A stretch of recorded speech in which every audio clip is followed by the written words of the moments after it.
So when it comes to metadata, description is one of the most important parts of your video. So next to the titles, this helps users determine if they want to click through to your video within search. It also shows up within Google listings about what your video is about. You can see here that when I do enter in a search term, I see that this is the description of the video. As well, it's coming up here as well. So when I'm looking through, when I've typed in a search term and I'm looking through and thinking, okay, well, should I click on this video? Should I not clicking on it? I'm looking at the thumbnails, then I'm looking at the title, and then finally to determine if this is what I want to be watching, I'm going to click through and I'm going to quickly read through the description as well as click through it here. And if I'm still not sure if this is the video I want to be watching, I'm going to check out what it says down here for description. This is also a great area to enter in branding information, links to other YouTube videos and channels, and external websites. Also a great place to, if you have a boilerplate for your YouTube channel, to be able to include that boilerplate there with relevant search-driven keywords. So I don't mean stacking in your keywords, comma-separated keywords. That's definitely a no-no within YouTube's eyes. You're going to be entering in your keywords in wording that makes sense and is relevant to your video in order to optimize the description. It's also a great place to introduce new viewers with your channel information. So if they're coming in, if they're watching this video for the first time and they're looking down in your description, they see, okay, well, this channel and these are the types of videos that this channel is producing, it will entice them to subscribe to your channel. So there's also a way to kind of, if you do have a boilerplate, to get that regular content within there. You can go to your upload defaults and you can enter in a description there as well. So if you do have repetitive boilerplate content that you want to have in every single video, this is where to enter that in as a default. It is advised that you put the actual video description at the top, keeping your boilerplate and links lower to the bottom. The same thing with the title. If you are branding, generally I wouldn't advise to put in regular upload defaults within the title because most videos you want to customize and use that real estate most optimally. If you do want to include your branding there, you can do that, and that will include your branding every time you upload a video, as well as within your tags. So you've got the ability to kind of set some defaults here. So just a reminder too that it is a violation of YouTube's terms of service to provide misleading metadata or blocks of keywords.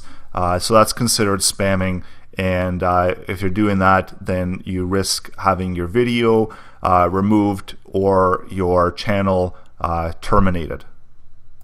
Here I've entered in some content here in the description.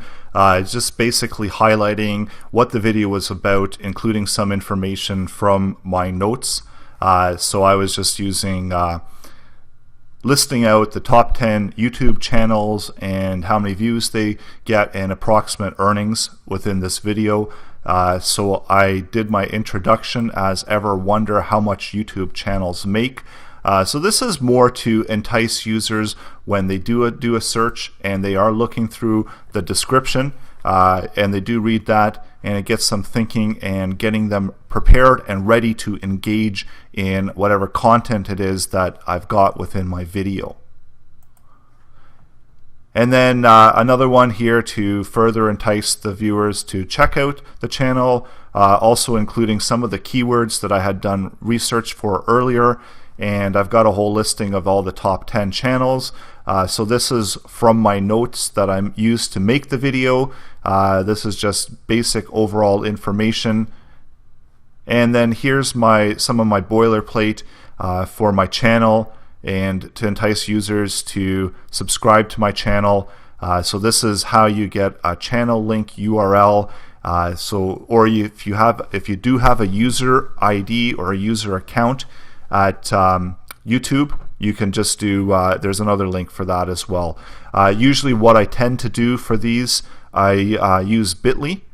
So that's another way to, it's a shortener for URLs, so it would shorten it to bit.ly / and it would include some customized link there, and in that way I could actually track what's happening on my channel and how many people are actually clicking through this link, and knowing going forward how I should optimize and to create better performance for my link. So this is what I'm doing here for description.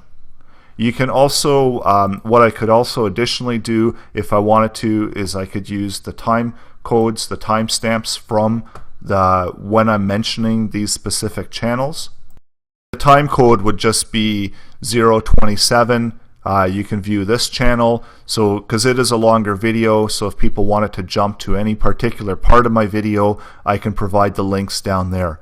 As well, if I had some other videos that I want to highlight that were related videos on my channel, I could do that here as well, and also including any relevant links, external links to websites, or any other relevant content that would also match with the content that's within the video. So you always have to make sure that what you're creating is relevant content and it's relevant to your video, and then you're okay to place it within the description. And remember, never to spam, never to overstuff keywords. And besides the fact that the descriptions, they're not really that relevant in the search rankings. They're more relevant from a user point of view when they do the search, and if they do a Google search, whatever content is coming up here that the users might read. So not as relevant as titles are within the ranking of a video, but also a good place to place keywords and to entice users to interact more with your channel. You could also ask any other questions or ask for comments here, and you can ask for subscriptions as well.